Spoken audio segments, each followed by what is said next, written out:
সকালবেলা ঘুম থেকে উঠে যদি দেখি যে আকাশ মুখটা একদম কাচুমাচু করে আছে, তাহলে মন খারাপগুলো যেন একসাথে অনেকটা জায়গা জুড়ে ভিড় করে আসে।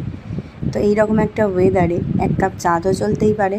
সোনামা বললো চা খাবে, সেই জন্য দুজন মিলেই চাটা নিয়ে বসলাম। আজকের ব্রেকফাস্টে আমাদের ছিল পরোটা আর তরকারি, যেটা সোনামাই কিনে এনেছিল কারণ বাজার করতে বেরিয়েছিল। তো অনেক দিন পর মিষ্টির দোকানের তরকারি আর পরোটা খেলাম, খেয়ে কিন্তু বেশ ভালোই লাগলো। মিষ্টির দোকানের তরকারির মধ্যে একটা আলাদাই আদার স্মেল থাকে, যেটা কিন্তু খুব ভালো লাগে। আর আজকে আমি অনেক দিন পর শিলে মশলা বাটছি, কারণ আজকে আমি মোচা রান্না করব। আর আমি যতবারই মোচা করি বেশিরভাগ সময়েই মশলাটা হাতে বাটি, আমার কেন জানি না মনে হয় তাতে মোচার স্বাদটা বেশি ভালো আসে। যেহেতু মোচা রান্না হবে তাই আগের রাতে ছোলা ভেজানোই ছিল।